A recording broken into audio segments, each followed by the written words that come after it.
What's up, everyone? Welcome to today's devlog. I'm going to jump right into it because I have a lot to go over.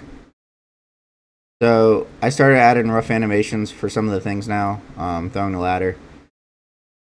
Once all said and done, there'll be animations for rotating the ladder, lowering, raising, and everything else. In the base game, there'll be 6 foot, 12 foot, 14 foot, 16 foot, 20 foot straight, 24-foot extension, 28s, and 35s. The 6 foot will be used for split foyers. There may also be attic ladders as well. So we're gonna pretend I have a roof ladder because I didn't actually put that in the game yet. And you can set them right up on the peaks. Hooks it out, everything. Every section of roof will have them, so you can just lay them out, and you're safe from roof collapses when this is down, as long as you're in line with the ladder, going up and going down until you get to the end. Next up, we'll go over the rotary saw that I added. So he holds it high for first person view. The red light indicates the RPMs it's currently at. So to actually cut, it needs to be lit up in green. So this time you have full control of the tool, just like you did the ladder. If you hold the use tool button, you can see the RPMs rev up and turns green. Ignore the smoke effect too, that's just a placeholder. You can hold it out to cut. It'll cut whatever's in front of you. You don't interact with things like the traditional one. I'll show that over here. So something else I added too is you can switch your stances to high and low. You'll actually be able to lift it up higher. This is once again just a placeholder animation. So with it revved up, start cutting, and then the garage door's gone. So we make our way to the roof, work off the ladder.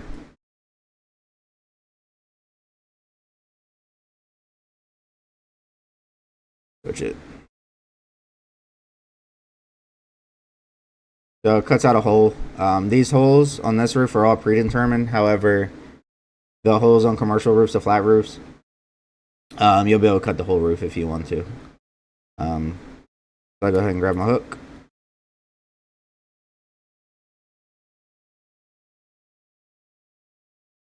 And then we can punch right through.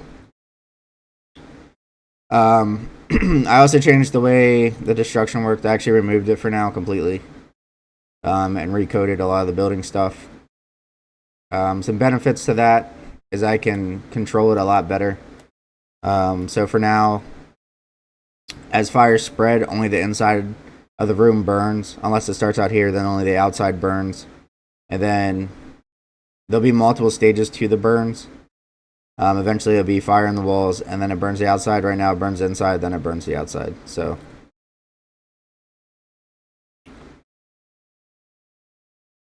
I worked a lot on the menus. There's server hosting now. Dispatches. I'll show you guys the new map too. Welcome back. So this is the open world map. I made a bunch of progress. I started putting some details into the station. Started putting in lockers. So the way multiplayer worked too is there'll be a bunch of stations around the map. I don't know the number yet. But you'll be able to like pick a locker and assign it to yourself as you join. Some other cool additions. So the way truck spawning works now is you go to the station terminal, apparatus, and you request it. No longer are 2 the max per station. It's actually however many is available for the total map. So if you wanted to, let's say there was 10 units available, you can spawn 10 engines at this one station. You just got to clear out the spawn points. Also ordering tool ordering. So if you lose a tool on scene, it'll drop it off, and I'll actually drop it off in different shaped boxes, which is cool. There will be a delay when you actually order them, but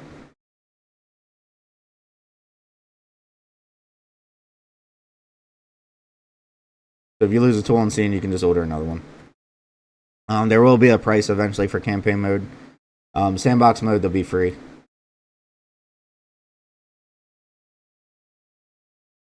Some other things I'll show you off the map real quick. So the map now, you can actually lay pings. It shows up on the compass as well as the map. So if you're directing units or something, especially as command, you can tell them, hey, at my ping, or you. I may even like maybe make a feature where there's like a note on it or something, or a different icon for certain things. But you're able to kind of direct people now. You can see old pings, clear off your pings if you want. You know, a couple pings, 3 at a time. There'll also be a key, so you'll be able to hide stuff, hide hydrants, show hydrants, stuff like that. Also added in a revive system. I think it's 2. Alright, so 5 her down. Just like before, for just temporarily, a player just has to come to you and revive you. In the future, I'll be greatly expanding it. You'll actually be able to drag them to tentative space because it'll be a process to get them back on their feet if you can. If they're too far gone, then you'll have to drag them out of the structure back to a safe zone, whatever I set them up as. You'll be able to check their air, check their mask.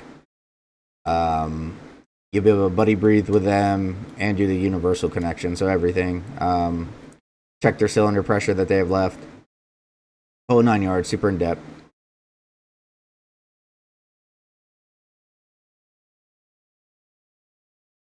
As I go on, I'm going to keep adding a bunch of different stuff relating to going more in depth. Like, for instance, if your ladder gets burned, you'll actually see the damage, and then you'll have to replace it. Another big key note here. So the saws and stuff and the ladders and everything will be personalized to you. So let's say my ladder's damaged, I pick it up. Alright, it's still damaged. Let's say his isn't, and he picks up the same ladder. It's going to personalize to him. The reason for this is because saws and stuff, it's a lot easier to track across games. So if you don't fuel up your saw and you try to pick up a saw to use in the next game, you're the one getting punished because you didn't refuel it. So it'd be important to kind of, even if you just join a game, to check your truck to make sure your stuff's good. Same thing with air packs and everything else. Across games, it's going to recognize that your air was low when you put it back or stop using it. And it's up to you to refill it. There'll be a cascade system in the station, and then there'll be up to 6 cylinders per truck to swap out.